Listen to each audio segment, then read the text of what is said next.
Hello viewers, welcome to Paramedical Talks. In this today's session, we are going to talk about the human respiratory system. हम यहाँ पे बात करने वाले हैं किसकी? हमारे ह्यूमन रेस्पिरेटरी सिस्टम की। हम यहाँ पे आज हम इस टॉपिक में डिस्कशन करने वाले हैं। सो लेट्स स्टार्ट द सेशन। तो सबसे पहले हम यहाँ बात करने वाले हैं हमारे ऑब्जेक्टिव्स की। तो हमारे जो आज का टॉपिक है रेस्पिरेटरी सिस्टम का, ऑब्जेक्टिव्स क्या क्या रहने वाला है। तो सबसे पहला हमारा ऑब्जेक्टिव क्या है? Identify the key organs of the respiratory system. Respiratory जो हमारा सिस्टम है उसके की ऑर्गन्स क्या क्या हैं, including the nose, pharynx, trachea, bronchi, lungs and the diaphragm.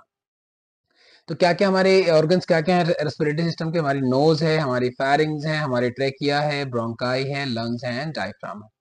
Second objective जो हमारा आज का है इस टॉपिक का, एक्सप्लेन करेंगे how the oxygen enters into the body. तो ऑक्सीजन है बॉडी में कैसे एंटर करती है, then travel through the respiratory system and कैसे वो हमारे रेस्पिरेटरी सिस्टम में ट्रेवल करती है and reaches the alveoli for the gas exchange, और कैसे वो एल्वेलाई के पास पहुंचती है जहां पर गैस एक्सचेंज होता है। नेक्स्ट हम यहाँ पे बात करेंगे describe the process of gas exchange. तो गैस एक्सचेंज का जो प्रोसेस हम डिस्कस करेंगे। The movement of oxygen and carbon dioxide, कैसे जो है ऑक्सीजन और कार्बन डाइऑक्साइड का मूवमेंट होता है, कहां पर? Between the alveoli and the blood stream के बीच में। So let's start the session. So आज हम जो पहला क्या है क्वेश्चन ये उठता है कि रेस्पिरेटरी सिस्टम होता क्या है। तो हाँ देख लेते हैं।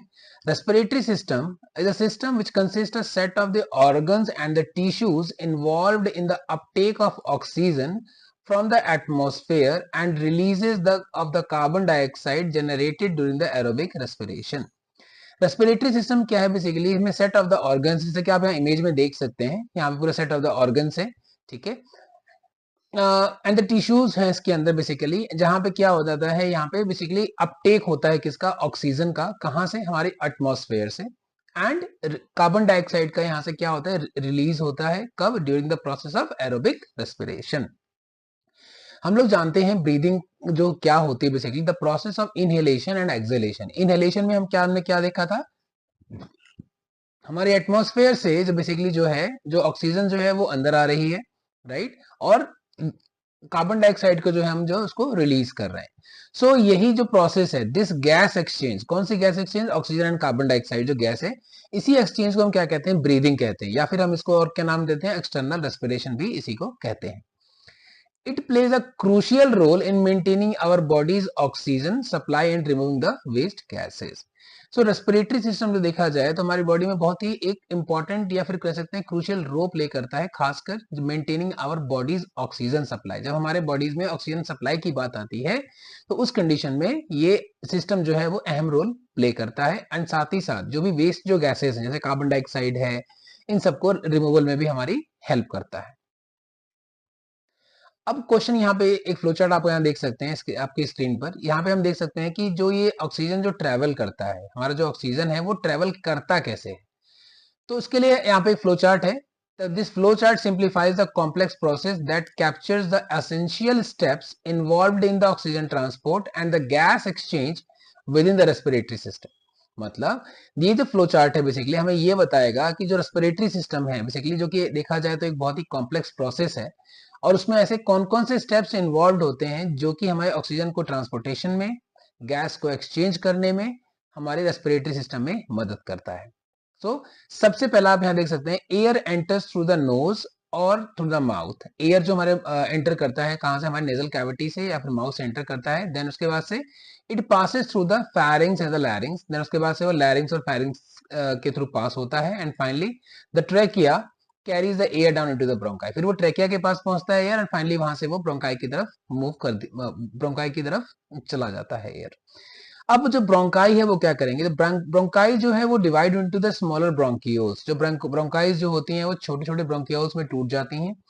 These bronchioles lead to the clusters of the alveoli in the lungs. Finally ये जो bronchioles है बेसिकली वो कहाँ पे जाके मिलेंगी? हमारे alveoli। alveoli क्या है? बेसिकली ये क्लस्टर्स होते हैं, मतलब कि अंगूर के गुच्छे जैसे आप समझ सकते हैं। क्लस्टर्स का मतलब होता है एक साथ जब ये सारे के सारे एल्वेलाई एक साथ प्रेजेंट होती हैं, ठीक है। सो ये ब्रोंकाइल्स लीड्स टू द कहां तक जाती हैं? क्लस्टर्स ऑफ एल्वेलाई तक जाती हैं, जो कि कहां प्रेजेंट होती है? लंग्स के अंदर। उसके बाद इन द एल्वेलाई में होता क्या है? बहुत ही मेजर इंपॉर्टेंट क्वेश्चन है, वाइवा में पूछा जाता है कि एल्वेलाई का मेन फंक्शन बताओ। सो और कैसे गैसेस का एक्सचेंज कैसे होता है एल्वेलाई के अंदर. So in the alveoli the oxygen diffuses into the blood stream. जो ऑक्सीजन जो होता है वो हमारे ब्लड स्ट्रीम के अंदर डिफ्यूज हो जाता है, मिक्सअप हो जाता है, and then carbon dioxide diffuses out. और जो कार्बन डाइऑक्साइड है उसका वो जो है वो ब्लड स्ट्रीम से बाहर उसका डिफ्यूजन कर दिया जाता है. कहाँ पे? इनटू द एल्वेलाई के अंदर.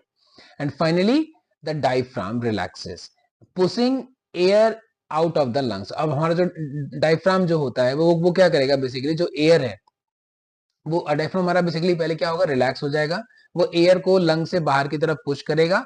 उसके बाद जो एयर है एग्जिट थ्रू द ट्रैकिया. अब जो एयर है वो हमारे ट्रैकिया के थ्रू बाहर होगी. And finally larynx and then इधर नोज और द माउथ. उसके बाद से जैसे उसने एंट्री की थी वैसे ही वो हमारे ट्रैकिया से होते हुए, लैरिंग से होते हुए हमारे नोज से, माउथ से बाहर निकल जाएगी. तो this is the whole flow chart which basically हमें एक्सप्लेन करता है कि ऑक्सीजन जो है वो कैसे ट्रेवल करता है हमारे एल्वियोलाई तक. हम बात करते हैं nose and the nasal cavity. Means क्या है? The nose serve as a primary entry point for the air. जैसा कि हमने पहले देखा, आप यहाँ इमेज में भी देख सकते हैं. यहाँ पे अब छोटे छोटे ऑक्सीजन के मॉलिक्यूल्स आपको दिख रहे होंगे. तो हमारी जो हमारी नोजल कैविटी है, हमारा जो नोज है वो हमारी प्राइमरी एंट्री है जहां से एयर जो है वो एंटर होती है. Inside the nose we find the nasal cavity. अब नोज के अंदर एक कैविटी है, इसको हम नेजल कैविटी कहते हैं. इसका काम क्या होता है? Which filters the incoming air, removing the dust and the particles, warms and humidifies the air before it reaches to the lungs. जो नेजल कैविटी है वो क्या करती है? बेसिकली बाहर से जो भी हवा आ रही है एक तो उसको फिल्टर करेगी ताकि जो भी जो वेस्ट मटेरियल है वो हमारे रेस्पिरेटरी सिस्टम के अंदर ना जाए. जो भी डस्ट है, पार्टिकल्स हैं, साथ ही साथ वो क्या करेगी? उस एयर को थोड़ा सा वो क्या करेगी? वार्म कर देगी और ह्यूमिडिफाई कर देगी. ठीक है. And contains the olfactory receptors of our sense of the smell. And it जो हमारा जो नेजल कैविटी है इसके अंदर कुछ रिसेप्टर्स प्रेजेंट होते हैं जिसका नाम क्या है? ऑल्फैक्टरी रिसेप्टर्स प्रेजेंट होते हैं. ठीक है, for our sense of the smell के लिए. नेक्स्ट हम बात करते हैं रेस्पिरेटरी ऑर्गन्स की. हम mouth and the oral cavity. अब जो mouth can also serve as an alternate entry point for the air. हमने पीछे देखा था कि जो माउथ के साथ पहले हमने क्या देखा था? हमारी नेजल कैविटी. ठीक है, अब हम यहाँ आप देख सकते हैं, यहाँ पे मैंने इस इमेज को जूम कर रखा है ताकि हम लोग को समझने में आसानी हो. तो सेकंड जो हमारा एंट्री पॉइंट है एयर का बॉडी के अंदर, that is all about the mouth. आप यहाँ देख सकते हो छोटे छोटे ऑक्सीजन के मॉलिक्यूल्स आपको यहाँ पे इमेज में दिख रहे होंगे. The oral cavity plays a minor role in the respiration. The oral cavity जो है बहुत ही minor role play करती है respiration में, but it is essential for speech and swallowing. मतलब बोलने के लिए और किसी भी चीज को निगलने के लिए या swallow करने के लिए major role play करती है.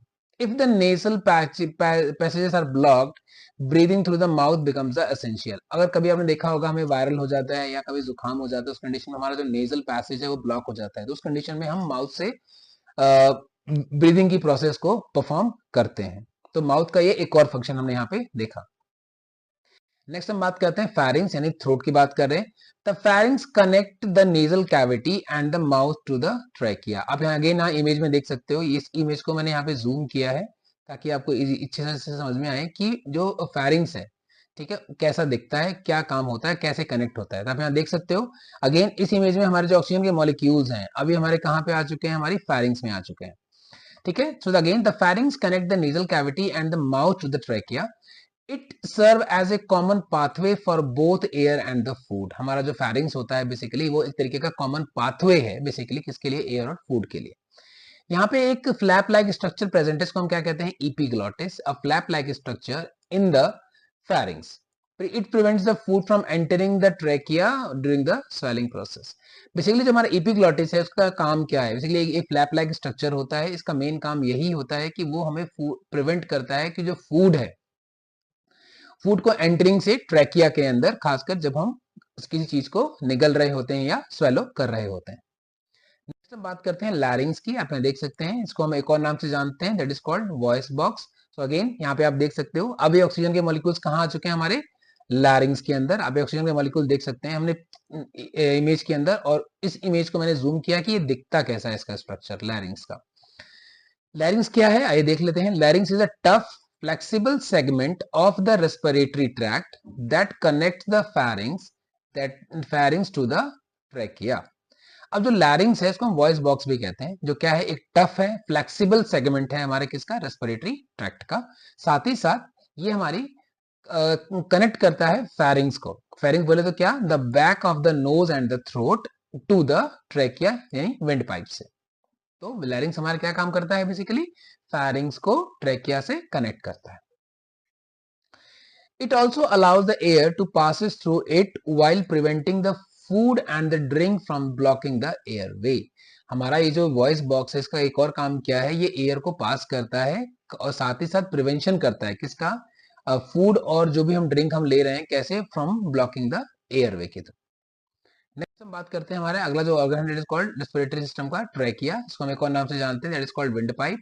अब यहाँ इमेज में देख सकते हो ये एक हमें किस एक, अब देख सकते हैं क्या इसके इमेज, ठीक है। अब इस इमेज में आप देख सकते हो कि हमारा जो ऑक्सीजन के मॉलिक्यूल है अब वो कहाँ पहुंच चुके हैं, अब वो हमारे ट्रैकिया में पहुंच चुके हैं। नाउ द ट्रैकिया क्या है, trachea is a wide hollow tube है basically that connects the larynx to the bronchi of the lungs. Trachea क्या है, बेसिकली वाइड एक हॉलो ट्यूब है, जैसा कि आप इमेज में देख सकते हैं, ठीक है। लैरिंग्स टू द, करता क्या है ट्रैकिया, कनेक्ट करता है लैरिंग्स को ब्रोंकाई से। ब्रोंकाई बोलते हमारे एयरवेज जो कि कहां प्रेजेंट है, लंग्स के अंदर। क्या फंक्शन है ट्रैकिया का, its primary function is to enable the air flow to and from the lungs. Air flow को इनेबल करता है ताकि हमारे लंग्स में जो है एयर जो है पर्याप्त मात्रा में पहुंच सके। So this preparation ensure that the air entering the lungs is at an optimal temperature and humidity level for the efficient gas exchange। अब ये जो प्रिपरेशन है बेसिकली वो हमारे कहाँ, हमें किस चीज की एश्योरेंस देगा, जो हमारी एयर जो एंटर कर रही है लंग्स के अंदर उसका एक ऑप्टिमल टेम्परेचर है, साथ ही साथ उसका एक ह्यूमिडिटी लेवल भी मेंटेन हो चुका है, किस प्रोसेस के लिए, जब हमारा गैस एक्सचेंज होगा। नेक्स्ट हम बात करते हैं ब्रोंकाई की। ब्रोंकाई आप देख सकते हो, the bronchi are the main airway to into the lungs. अब लंग्स की क्वेश्चन उठता है, what are the main airway, क्या है हमारे लंग्स के, तो हम बोल सकते हैं ब्रोंकाई है। कैसे काम करते हैं आइए देख लेते हैं। When you breathe the air, when you breathe basically air enters into your body through your mouth or the nose। तो जब हम सांस लेते हैं हवा जो है वो हमारे बॉडी में एंटर करती है कैसे, थ्रू माउथ और नोज से, उसके बाद and it passes through the larynx and then trachea. तो आप देख सकते हो एक पैसेज फिर से क्रिएट हो गया है। सबसे पहले यानी जब हम ब्रीथ करते हैं जो एयर है पहले वो हमारे माउथ और नोज के थ्रू एंटर करता है एंड फाइनली वो ट्रैकिया तक पहुंच जाता है, वो लैरिंग से होते हुए ट्रैकिया तक पहुंच जाता है। Now the trachea branches into the bronchus in each lungs. आप यहाँ देख सकते हो इमेज के अंदर छोटे छोटे आपको जो इमेजेस दिखाई दे रही हैं, इसको मैंने यहाँ पे जूम भी किया है ताकि आपको दिखाई दे कि ये जो हमारी ब्रोंकाई होती है वो कैसी दिखती कैसी है। अगेन आप यहाँ देख सकते हो अब तक हमारा जो ट्रैकिया में ऑक्सीजन के मॉलिक्यूल एंटर, अब ऑक्सीजन के मॉलिक्यूल कहाँ एंटर कर चुके हैं, ये आप देख सकते हैं हमारे ब्रोंकाई के अंदर एंटर कर चुके हैं। So the trachea basically branches into the bronchus in each lungs, और ये दोनों लंग्स में प्रेजेंट होती हैं। ब्रोंकाई क्या होती हैं, are equipped with the tiny hair like structures called cilia. अब हमारे जो ब्रोंकाई के अंदर ये छोटे छोटे जो आपको स्ट्रक्चर्स यहाँ पे हमने देख दिया, आपको ये जो दिख रहे हैं इसको हम क्या कहते हैं, हेयर लाइक स्ट्रक्चर्स को हम सीलिया कहते हैं। सीलिया काम क्या होता है देख लेते हैं। Cilia helps to move the mucus out of your lungs and keeping the bronchi clean and healthy. जो सीलिया है बेसिकली उसका काम क्या होता है, बेसिकली वो म्यूकस को लंग से बाहर निकालता है जिससे कि हमारी जो ब्रोंकाई है वो क्लीन है, वो साफ रहे और हेल्दी रहे। नेक्स्ट हम बात करते हैं ब्रोंकियोल्स की। ब्रोंकियोल्स क्या होते हैं, bronchioles are the small branching air passages inside the lungs. आप यहाँ अगेन यहाँ देख सकते हो, अभी तक हमने ब्रोंकाई देखा था, अब उससे भी छोटे छोटे हम पार्ट्स यहाँ पे देख सकते हैं, मैंने आपको जूम करके दिखाया है, ठीक है। That is called bronchioles. And now you can see जो एयर हमारा अब तक कहाँ प्रेजेंट था, ब्रोंकाई के अंदर, अब वो हमारे ब्रोंकियोल्स के अंदर पहुंच चुका है, ठीक है। सो ब्रोंकियोल्स क्या है अगेन देख लेते हैं। Small branching air passages inside the lungs, they serve as the conduits for the air, means connecting the larger bronchi to the alveoli। मतलब ये हमें कॉन्ड्यूट्स की तरह काम करती हैं, किसके कॉन्ड्यूट्स के, एयर के कॉन्ड्यूट्स के लिए काम करती हैं, साथ ही साथ ये हमारी लार्जर जो ब्रोंकाइज हैं उसको एल्वियोलाई से कनेक्ट करती हैं। अब एल्वियोलाई क्या है, बेसिकली एल्वियोलाई के अंदर होता क्या है, alveoli are where the gas exchange occurs. The question most important कि रेस्पिरेटरी सिस्टम के अंदर गैस का जो एक्सचेंज है वो कहां पर होता है, तो वो हमारा एल्वियोलाई के अंदर होता है। कैसे होता है, oxygen enters into the blood stream and the carbon dioxide is removed during the exhalation. मतलब हमने ये देखा था what is breathing, the process of inhalation, यानी जब हम ऑक्सीजन ले रहे हैं अंदर, दैट इज जब हम ऑक्सीजन अंदर लेते हैं उसको हम इनहेलेशन कहते हैं, जब हम कार्बन डाइऑक्साइड को छोड़ते हैं, रिलीज करते हैं, दैट इज कॉल्ड एक्सहेलेशन.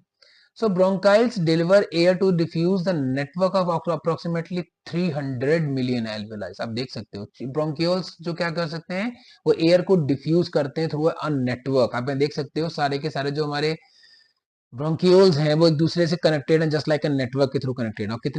और ये सीधा कहाँ जाके ये जो ऑक्सीजन के मॉलिक्यूल जो अंदर प्रेजेंट हैं ब्रोंकियोल्स के अंदर, फाइनली कहाँ जाके डिलीवर होंगे, ये हमारी एल्वियोलाइज के अंदर जाके एंटर कर जाएंगे. और कितनी एल्वियोलाइज हमारे पास है, एटलीस्ट ये आप देख सकते हैं नेटवर्क ऑफ अप्रोक्सीमेटली 300 मिलियन एल्वियोलाइज हमारे यहाँ प्रेजेंट होती हैं, जो कि गैस एक्सचेंज को परफॉर्म करती हैं. इसके बाद ये क्या करता है वहां पर, where they bind to the haemoglobin and in the red blood cell. उसके बाद ये जो ऑक्सीजन मॉलिक्यूल है वो बाइंड कर जाता है हमारे हीमोग्लोबिन के साथ. क्वेश्चन उठता है कि एल्विलाई के अंदर गैस ऑक्सीजन का ट्रांसपोर्टेशन कैसे होता है, तो उसका आंसर आप यहाँ देख सकते हो. हमारे जो ऑक्सीजन मॉलिक्यूल्स होते हैं उनका डिफ्यूजन होता है through the thin alveolar walls के थ्रू इनटू कहाँ पे, ब्लड स्ट्रीम के अंदर. जैसे ही ऑक्सीजन का मॉलिक्यूल अंदर आएगा ब्लड स्ट्रीम के अंदर, वो हीमोग्लोबिन के साथ जाके बाइंड कर जाएगा कहाँ पे, आरबीसीज के अंदर. साइमल्टेनियसली उसी दौरान कार्बन डाइऑक्साइड जो कि कैसे बना है, produced by the cellular metabolism के का प्रोडक्ट बना है, diffuses from the blood into the alveoli. And then finally during the internal respiration oxygen is delivered to the body tissues and the carbon dioxide is removed from the tissues and transported back into the lungs for the exhalation. मतलब internal respiration के दौरान जो भी oxygen हमारी body में delivered हुई है, हमारी बॉडी टिश्यूज में डिलीवर्ड हुई है, एंड जो कार्बन डाइऑक्साइड जो रिमूव हुआ है कहाँ से, टिश्यूज से, वो वापस से लंग्स की ओर भेज दिया जाएगा, जहां पर उसका बॉडी से एक्सहेलेशन हो जाएगा. सो अगेन आप यहाँ पे देख सकते हो, यहाँ पे थोड़ा सा और मैंने आपको डिफाइन करने की कोशिश की है कि कैसे ऑक्सीजन और कार्बन डाइऑक्साइड के मॉलिक्यूल्स जो हैं वो उनका डिफ्यूजन कैसे होता है, कैसे ब्लड स्ट्रीम में एंटर करते हैं विद 4 स्टेप्स. सबसे पहले हम यहाँ देख सकते हैं कार्बन डाइऑक्साइड जो कि कैसे बना था, produce by the cellular metabolism, diffuses from the blood into the alveoli. तो कार्बन डाइऑक्साइड का सबसे पहले क्या होगा, यहाँ पे डिफ्यूजन होगा. कहाँ से डिफ्यूजन होगा उसका, ब्लड से कहाँ पे, एल्वियोलाई की तरफ. So during internal respiration, oxygen is delivered to the body tissues and the carbon dioxide is removed from the tissues and transported back into the lungs for the exhalation. Same statement है. Internal respiration के through हमारी body के अंदर जब oxygen जो है वो deliver हुआ बॉडी टिश्यूज के अंदर, एंड कार्बन डाइऑक्साइड का रिमूवल हुआ. वो कब बना था carbon dioxide, during the process of cellular metabolism. And वो वापस हमारे कहाँ भेज दिया जाएगा, लंग्स की तरफ भेज दिया जाएगा, जहां पर वो एक्सहेलेशन के थ्रू बॉडी से बाहर निकल जाएगा. कौन, कार्बन डाइऑक्साइड. नेक्स्ट हम यहाँ बात करते हैं, during the external respiration oxygen rich air enters into the alveoli during the inhalation. जो हमारा जो एक्सटर्नल रेस्पिरेशन के थ्रू क्या होगा, हमारे जो ऑक्सीजन रिच एयर है वो हमारे एल्वियोलाई के अंदर एंटर करेगी via the process of inhalation. And finally oxygen के जो मॉलिक्यूल्स हैं वो क्या होगा, उनका डिफ्यूजन हो जाएगा across the thin alveolar walls into the blood stream, जहां पर वो हीमोग्लोबिन के साथ जाके बाइंड कर जाएंगे. तो सिंपली से एक बार फिर से देख लेते हैं. सबसे पहले क्या हुआ, हमारा जो कार्बन डाइऑक्साइड है उसका डिफ्यूजन हुआ ब्लड के अंदर, कहां पर, एल्वियोलाई के अंदर. ठीक है, एल्वियोलाई से होते फिर वो फाइनली कहां गया, वो हमारी उसके बाद क्या हुआ, यहाँ पे इंटरनल रेस्पिरेशन के थ्रू हमारा जो ऑक्सीजन है वो हमारे बॉडी टिश्यूज के अंदर डिलीवर हुआ, एंड कार्बन डाइऑक्साइड का यहाँ पे रिमूवल हुआ, कहां से, टिश्यूज से, एंड वापस उसको लंग्स की तरफ भेज दिया गया by the process of exhalation. During external respiration जो ऑक्सीजन रिच जो एयर है वो उसने हमारे ब्लड के अंदर एंटर किया बाय द प्रोसेस ऑफ कैसे, इनहेलेशन के थ्रू, एंड वो सीधा हमारे एल्वियोलाई तक पहुंच गई. एंड फाइनली जो ऑक्सीजन के जो मॉलिक्यूल्स थे वो डिफ्यूज हुए किसके through, across the thin alveolar walls. कहां प्रेजेंट है ये छोटी छोटी वॉल्स हमारे एल्वियोलाई की, ब्लड स्ट्रीम के अंदर. एंड फाइनली वहां पर वो हीमोग्लोबिन के साथ जाके बाइंड हुए. हीमोग्लोबिन में कहां पे, आरबीसी सेल्स के साथ जाके बाइंड हो गए. इस तरीके से हमारा जो है ऑक्सीजन और कार्बन डाइऑक्साइड का यहाँ पे डिफ्यूजन प्रोसेस कंप्लीट होता है. So this is all about the respiratory system. I hope you like the session. If you have any doubt or any problem, kindly comment it so that I'm able to solve your doubts. As well as I will also make some new videos on the same. So very soon it is going to be you people are able to view on my channel. So for today's, that's the end. So kindly like and subscribe the channel. Thank you so much.